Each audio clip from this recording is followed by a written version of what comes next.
ناظرین، دخان کے بارے میں آپ نے یہ بات عام سنی ہوگی کہ قیامت سے پہلے ایک دھواں ظاہر ہوگا جو پوری دنیا میں پھیل جائے گا۔ یہ قیامت کی سب سے آخری علامات میں سے ہوگا۔ حقیقت کیا ہے، اس پر کھل کر صراحت کے ساتھ بات کریں گے۔ ناظرین، گزشتہ ایک ساتھ میں آپ پر یہ بات واضح کی جا چکی کہ قیامت اور الساعۃ دونوں مختلف اشیاء ہیں۔ قیامت اللہ لائے گا، مگر الساعۃ انسانوں کے اپنے ہی مفسد اعمال کی وجہ سے آئے گی۔ کو نہیں بلکہ گیسوں کو کہا جاتا ہے، اور پھر یہ دخان نہیں بلکہ دخان ہیں۔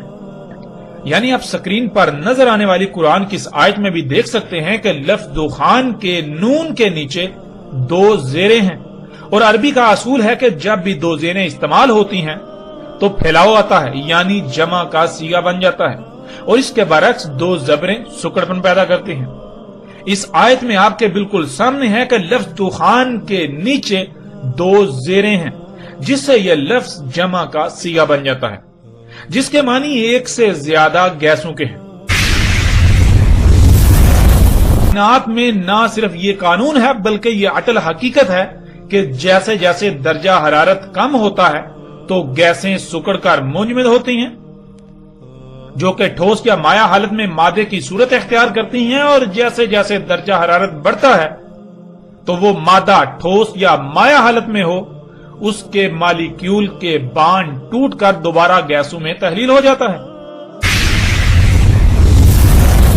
گیسیں آپس میں ملتی ہیں تو ان میں کیمیائی عوامل وقوع پذیر ہوتے ہیں، یعنی ان کے آپس میں اختلاط سے ان میں آگ بھڑکتی ہے، جس سے ان سے مزید کئی اقسام کی گیسیں خارج ہوتی ہیں۔ اس کے بعد خلا میں وہ خارج ہونے والی گیسیں آپس میں ملتی ہیں، آپس میں ملنے سے وہ مائع کی شکل اختیار کرتے ہی آگ بن جاتی ہیں، جسے ستارہ یا سورج کہا جاتا ہے۔